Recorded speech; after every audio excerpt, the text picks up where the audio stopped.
been watching the news lately about RFK Jr. and who he's gonna choose as his VP, and word on the streets is that he's considering Jesse Ventura, Tulsi Gabbard, and who I want to talk about right now is Aaron Rodgers. And I just want to say that, first of all, any minority slash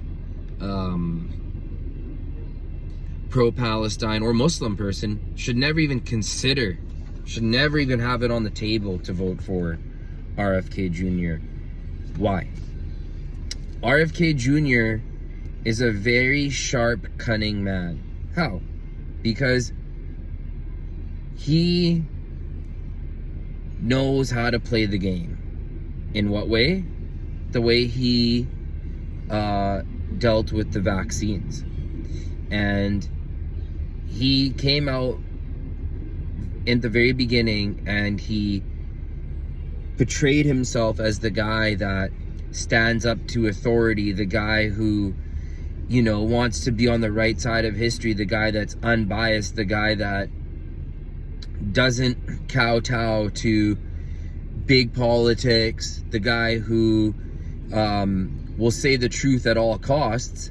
And he really seemed like he put his neck out there when COVID started. He was like him, and there was this Dr. Buttar. Those were the two guys that really went hard when COVID first started. And then when the Israel-Palestine thing happened, he is 100% against Palestine.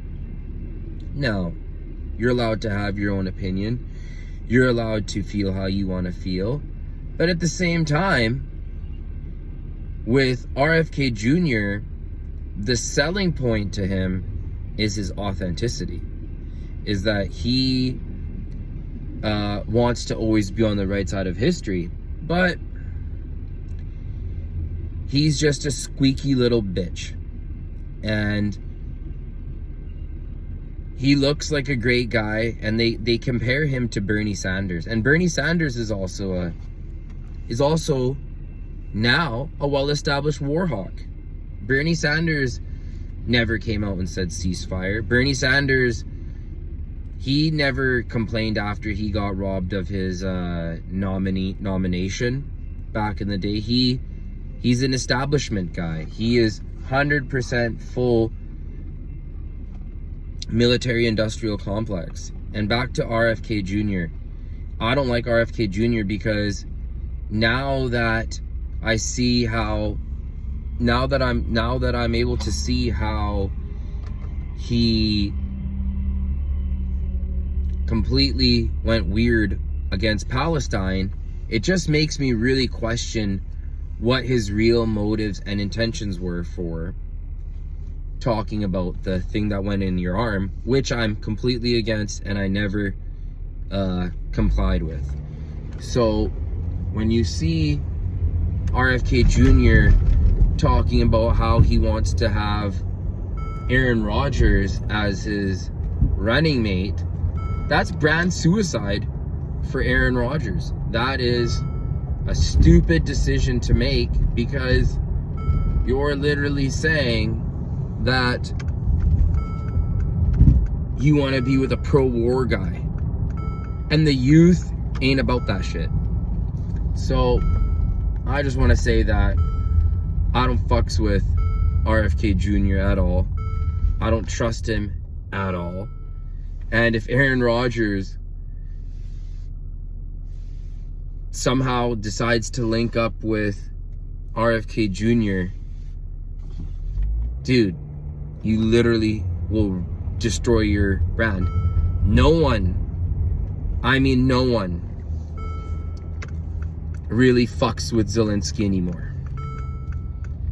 People don't like Bibi Netanyahu either.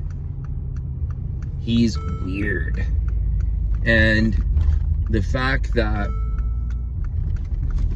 Aaron Rodgers wants to suck up and get on with RFK Jr. is just stupid. So If you get anything out of this, please leave a like and subscribe.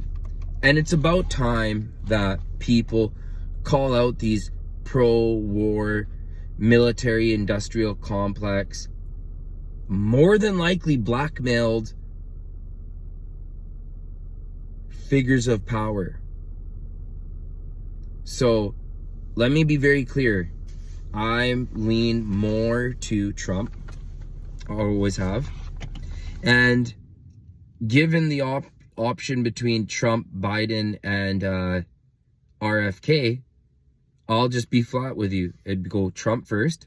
Why? Because why would you let Biden get to supply the Middle East and fund a genocide against Palestine? Why would you support that and then vote for him again so he could just do it again and say like, oh yeah, that's not a big deal. That's not it's nothing where I would not vote for you. So obviously I'm not going to vote for Biden. Trump, he seems like he's funded more silently. So I would vote for Trump first, Biden second, and then third RFK, because RFK is a war hawk. He will get into power and fully be down with the war and then be a complete ass like Trudeau.